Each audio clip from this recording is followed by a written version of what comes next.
guys, we're so excited about Grace is the Pace, where you get to meet the members of World Changers Church Australia. That we have authority. We've been given spiritual authority, and this is how we're going to be used to take the Lord's word out into the world. He's going to ask you to lay something down. He's going to ask you to do something that necessarily in your own natural desires you don't want to do. You have authority over your own emotions. Yeah.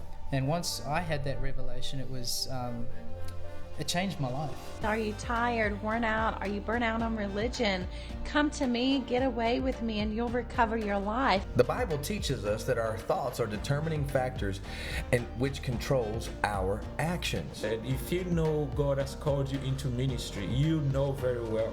We are blessed of God, and in the New Testament we know that we have every spiritual blessing in Christ, that we are blessed with everything we need for life and godliness. So as you watch this every Thursday at 10 a.m., you'll see the grace that God has placed on everybody's life for their race.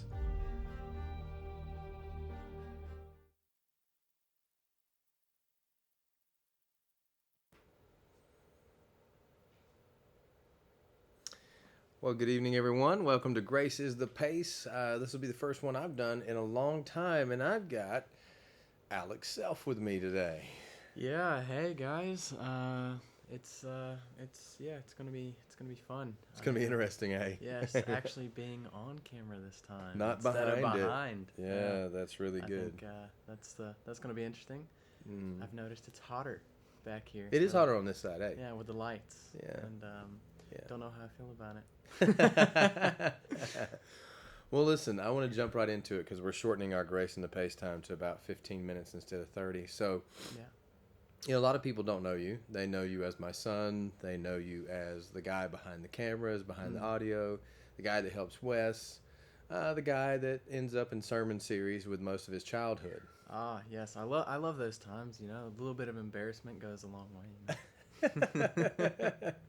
So tell me, people want to know you. So at 13, you got thrusted into large ministry with me and your mom. Can you tell me a little bit about that? Okay. I would say it was a huge shift in life, I would say. So I'm guessing this is when we went to New York. I think transitioning from basically a smaller town, a smaller church, more family-based, friends and family, and not really much of an understanding. Even I was very young, even at 13. I was, kind of just cruising with you guys, really not really focused on, just living life and enjoying it. I think once we got to New York, it was a huge change. Even though it was probably, just up the East Coast, not to another country, it was, it was a huge change. It was, all my friends were back home, but it wasn't as much of a change because, I could still see them. There was contact. We still went and saw family. It was easy. Everything was fine. So it wasn't that bad. But I think with transitioning to large ministry and seeing you guys get thrown into a lot of stuff and a lot of work, it was, it actually, made me miss you guys more, made me miss that family type of aspect. Yeah. And I think that was the part where I sat there and I said, man, there's where did I thought church was, because growing up in a Southern church, it was family based, and it was, it was more of these guys are my friend, to then going to a whole different situation of just not really knowing anybody. And I think that was the hardest thing of the New York move.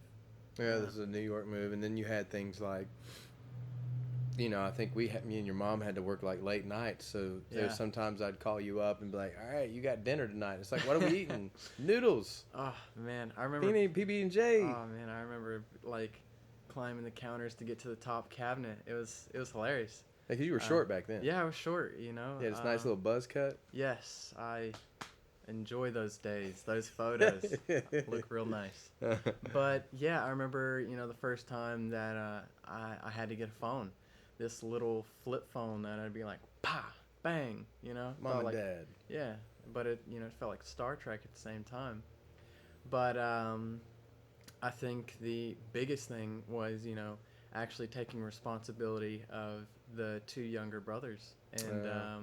So did you feel like you had to grow up a lot? oh, it was a big grow up. I think definitely, as in making sure that they did everything they needed to do with school and like you said, fixing noodles or cereal or sandwiches or hot dogs, Yeah, learning yeah. how to make beginner meals was, I think that was the biggest thing.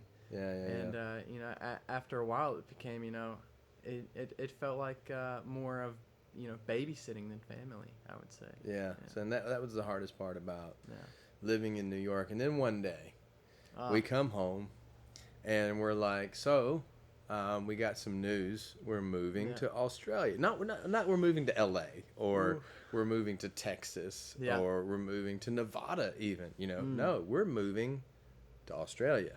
Yeah. What was that like for you? Oh man, I remember that conversation like it was yesterday. Actually, I remember you Took you out on a drive, right? You took me out on a drive, and I remember the exact words. You're like, I got something to tell you, and I'm not joking, and this is serious. And I thought I was in trouble. Yeah. I'm not even gonna lie. I thought I was in trouble. Because you were a little troublemaker back then. I was, and but I remember you just being all quiet. You took a moment, and you literally said, "I think we're moving to we're moving to Australia." Yeah. Do you remember I laughed in your face? You did. Yeah, I did. And I think at that moment it was, when I looked back and you weren't laughing with me, it's when I was like, oh no. This isn't a joke. This isn't a joke. Yeah. And I think I instantly just broke down. You started crying. Yeah, Let's say that out loud. Yeah, I broke down crying. There we go. I can barely say it, but yeah, it was definitely a hard thing because right at that, I was 15 then. Yeah. And I remember just like, man, life just, I got friends. My relationship, my dad, we're actually becoming more of a family. I don't really feel like a babysitter. To then, where my life just started to make sense, to just get swept under the legs and move to Australia. You just found your circle, really. I just found the people that I was, cool with, like-minded with, and I still keep in contact with them, but it just isn't the same. Yeah. So, when you came over here to Australia, you went through a tough time. What was that like for you? Like, what was the story behind that? I mean, or what you feel like sharing? I would definitely say that the plane ride was actually really cool. I'm not gonna lie there. The plane ride, you had free movies. What's there to complain about? But I think once we actually landed in Australia and it was the second day, and I woke up and it wasn't a dream, it really hit me like, wow, we're in Australia. And we had no internet. We had no internet. We had no TV. No TV. We did. I don't think. We had beds. We had beds, but I didn't have phone, stuff like that. Not much entertainment. Your life had been stripped away. Pretty much, other than the beach was right there. So I think we went there. Not all the time, but it was good to go when we could. But it was, I think in the beginning, it was more of just like, oh, this seems really cool. The first week was like, yeah, this is really nice. This is like a vacation. To then actually, after 2 weeks, it just really settled in. Man, I want to go back home. As in, I want to go see family. I miss my friends. I miss my friends at church. And, it actually made me go, man, everything's been stripped away. And, I feel like church just took that from me, I would say that was the biggest thing. And I would say it really hardened my heart to where I didn't even really enjoy church as much. So actually coming to church was like, I have to, like, because this is why I moved. It wasn't a relational thing really with God. It was more just like, I have to do this because this is why we moved. This is my life now. Yeah. So that was a big change. Yeah. And you went through some tough times there, and you went through some changes, and then what was the mindset shift that made you say, okay, I'm okay with Australia? Man, yeah. I mean, it took actually a while even to really settle in and go, hey, I actually enjoy this place. This is a huge blessing rather than, you know, being stripping away of, all I ever really knew. It was more just like, after a while, you really saw that it was a blessing, but the way that I had to see that was probably from a point of view where I would never really even consider starting from or having. Yeah. So I would say really was serving the church, really, as in, because I, being from New York, you saw a lot of the fake, the bad, in church, and you saw all the things where it was just more of a business aspect rather than, the church. Yeah. And you really saw people's heart. But then coming over here, I would say I served because I just wanted to be one-on-one. I served because that was my way of saying, God, I still want a relationship with you, and I still want to, have that relationship by serving with you, because, that was my one-on-one time with God. Yeah. It was serving, and I didn't really want the relational aspect with people, but really with God. And I think through that showed the actually heart of the church, because when I was serving, I realized I was helping the church, and actually, the one thing I hated, I was actually supporting. Yeah. Which was... And why did you hate it so much? Is it because of what it took away from you, like me and your mom? Yeah, it took away even more than that. It took away, I finally found, like, my identity and friends and, actually a stable routine of life to then just go... Starting over. Yeah, starting over. I mean, my grades were getting better. Friends were really well, Christian friends and non-Christian friends, but also who had good morals.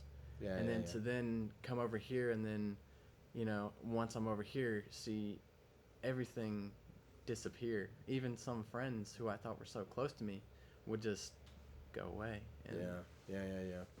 So, you went through some challenges. You didn't like church because it would have taken away from you, and the big change was moving because it was such a culture shock and things of that nature. So in just the last 2 minutes, Alex, if you can tell somebody that's young or starting out in life, and what would you say to someone that is, their life has just been turned upside down and they feel like they're starting over again? What would be the biggest thing you've learned out of this experience that you would say to that person? Yeah, Go ahead and tell them.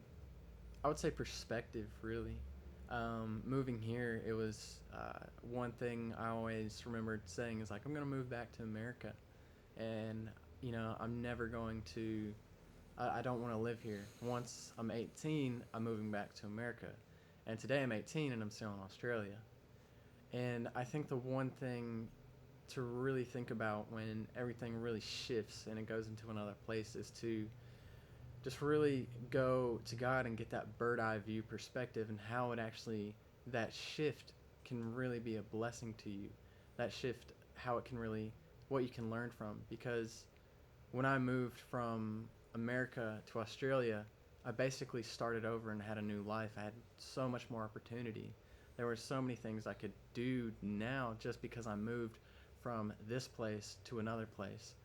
And once I received that perspective that God gave me, I really began to go, wow, this actually is a blessing.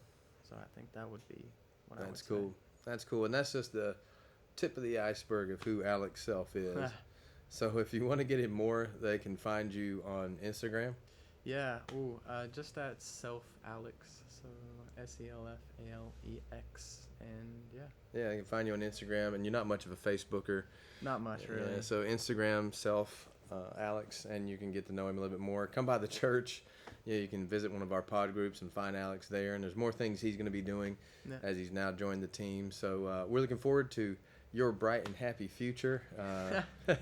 So praise God. And how you're going to move forward. So thanks for coming on, man, today and being willing. I know being my son, it's a different experience, and you kind of have to embrace the reality of, okay, this is me, and this is me separate from Dad. This is me telling who I am. So thanks for doing that, man. And I look forward to getting the people to get to know you more. Yeah, me too. Well, if you need me back on, just call me. I'll be right back there. So. Well, it's so good to have Alex on as Grace is the Pace. And if you'd like to come and be on with us, we'd love to have you on as well. And we've had every range of person and personality on here, and we're looking forward to getting to know more of you. And so we're so excited about that. And so it's simply this: God bless you. May you grow in grace and mercy, and may the blessings of God overtake you in tsunami proportions, and let grace be the pace for the rest of your life. God bless you. I'll talk to you real soon.